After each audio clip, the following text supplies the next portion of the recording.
Now we don't want to use a sphere for this, we want to use a geosphere, okay? This makes it better for transparency reasons. Right, so just click on geosphere, bring it into the viewport, and what we want to do is quite cleverly position it right over the planet. So we've got to make sure that the whole planet is covered with this thing. Alright, and try and align it so it's perfectly on it. So you've got equal space each side of the space that you're covering.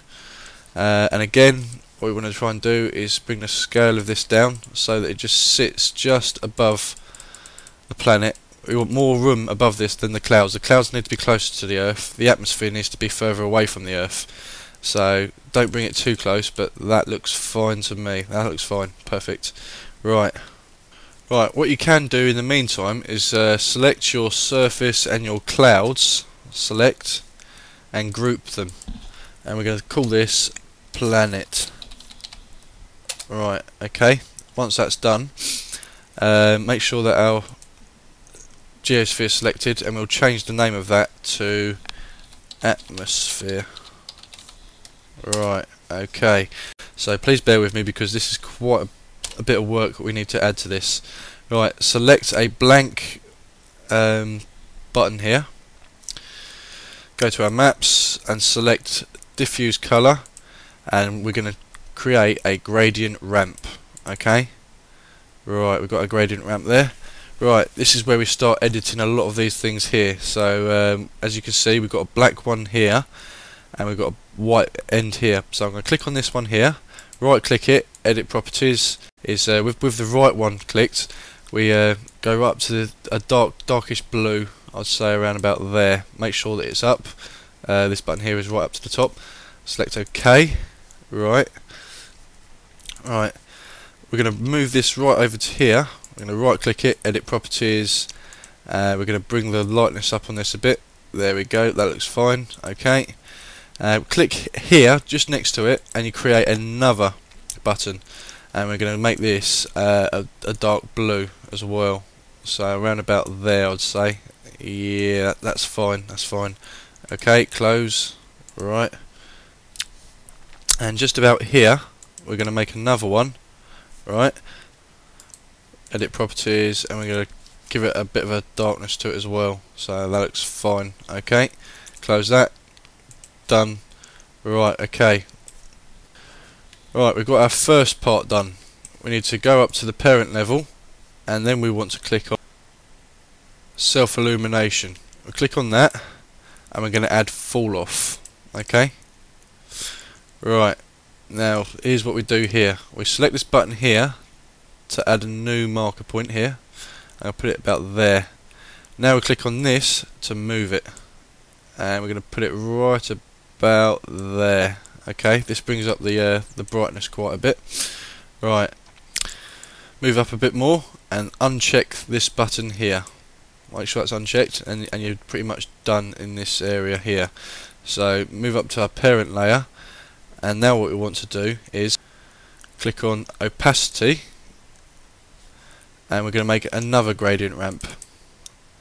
Now this one's going to be quite different to the one we made earlier. Okay, so right, what we need to do is click on this end one here, right click, edit properties.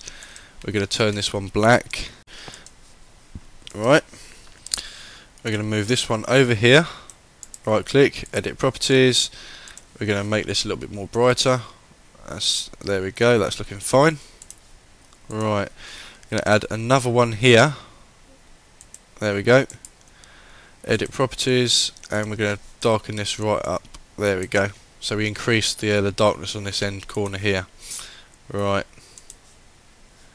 and we click here, and we're going to edit the properties, and we're going to bring the brightness up slightly. Okay, that's looking fine. Right, now what you need to do is select this gradient type here and change it to normal. Right, okay. Right, now we've finished in this part here, we go back up to our parent area here. Right, select self-illumination.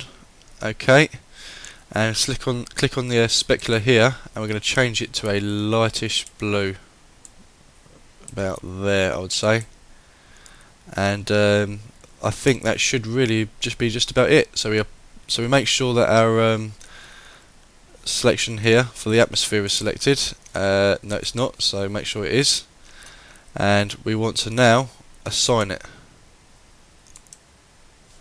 Now if I just do a quick render, we'll see what we come back with.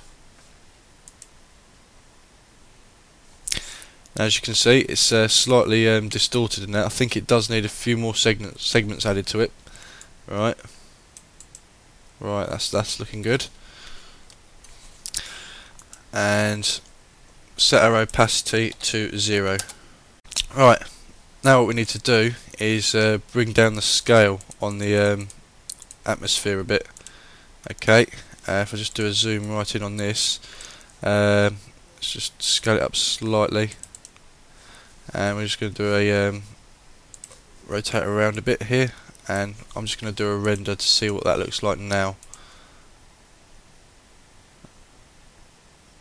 And there you go, you pretty much have your planet with your glow. So it's pretty simple really, isn't it?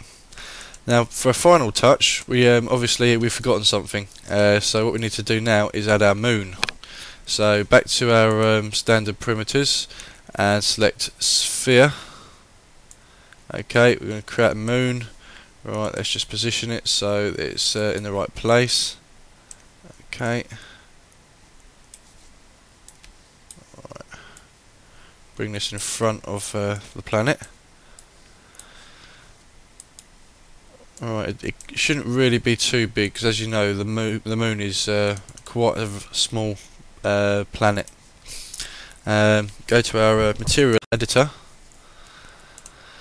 Again, click on a blank selection here. Go to maps, diffuse color, bitmap, and we're going to find, where is it? Here it is, moon map. Okay. Right, up a bit, specular level.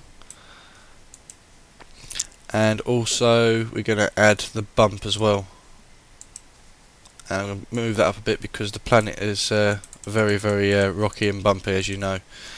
Right, we're now going to apply this, make it viewable in the viewport. Let's zoom in and see what we come back with. And there you go, you've got your Earth, you've got your moon, and you've got your clouds and your atmosphere. So it's that simple really, and there you go. So if you want to make it quite realistic and quite effective, what you can do is make sure your perspective is highlighted, click on create, cameras, create camera from view. Okay, and we're just going to do a quick animation here with this camera. We're just going to set our key, set a key at 0, move to the end, and we're going to move this round and out. Set another key, turn off the set key mode, and you should have a nice little camera pan of the Earth and the moon.